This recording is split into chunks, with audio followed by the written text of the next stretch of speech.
দ্বাদশ শ্রেণীর ইতিহাস তৃতীয় সেমিস্টার তৃতীয় অধ্যায় আঞ্চলিক রাজধানী ও রাজ্য গঠন অংশের বাংলা। লক্ষণ সেনের সময় বাংলা আক্রমণ করেন ইখতিয়ার উদ্দিন মোহাম্মদ বিন বখতিয়ার খলজি আনুমানিক 1203-4 খ্রিস্টাব্দে। ইলিয়াস শাহী বংশের প্রতিষ্ঠাতা হলেন শামসুদ্দিন ইলিয়াস শাহ।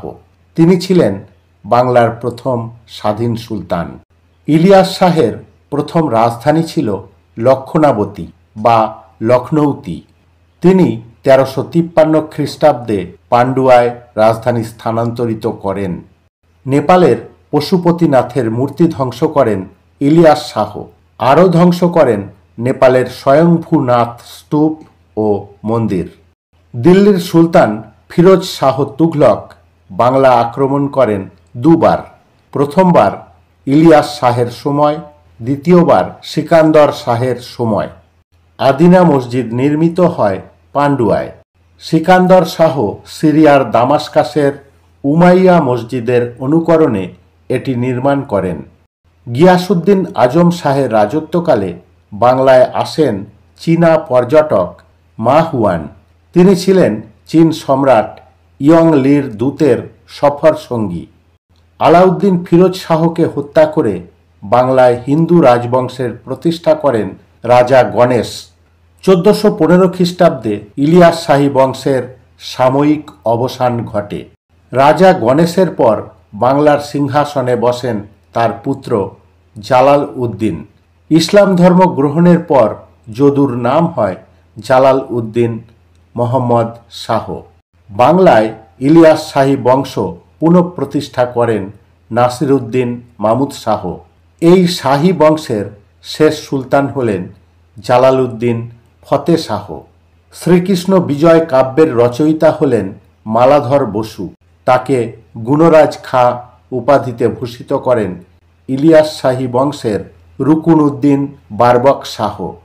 বাংলার ইতিহাসে অন্ধকার যুগ হাবশি বংশের শাসনের স্থায়িত্বকাল ছিল 6 বছর। হাবশিরা ছিল আফ্রিকার আবিসিনিয়ার অধিবাসী। বাংলায় হুসেন শাহী বংশের প্রতিষ্ঠাতা হলেন আলাউদ্দিন হুসেন শাহ। তিনি শেষ হাবশি সুলতান শামস উদ্দিন মুজাফফর শাহকে হত্যা করেন। পরাগল খাঁ ছিলেন হুসেন শাহের বিশ্বস্ত সেনাপতি। পরাগল খাঁ চট্টগ্রামের শাসনকর্তা ছিলেন। বাংলার ইতিহাসের স্বর্ণযুগ বলা হয় হুসেন শাহের শাসনকালকে। জগৎভূষণ, বাংলার আকবর প্রভৃতি ছিল তার অভিধা। শ্রীচৈতন্যদেবের সময় বাংলার শাসক ছিলেন হুসেন শাহ। শ্রীচৈতন্যদেবের শিষ্য রূপ ও সনাতন গোস্বামী ছিলেন হুসেন শাহের হিন্দু কর্মচারী। গৌড়ে বড় সোনা মসজিদ নির্মাণ করেন নসরত শাহ। গৌড়ে ছোট সোনা মসজিদ নির্মাণ করেন হুসেন শাহ। হুসেন শাহী বংশের শেষ সুলতান হলেন গিয়াসউদ্দিন মামুদ শাহ। 1538 খ্রিস্টাব্দে বিহারের শের খাঁ তাকে বিতাড়িত করে বাংলা দখল করেন। বাংলার তৎকালীন 3টি গুরুত্বপূর্ণ বন্দর ছিল সাঁতগাঁও, সোনারগাঁও এবং চট্টগ্রাম।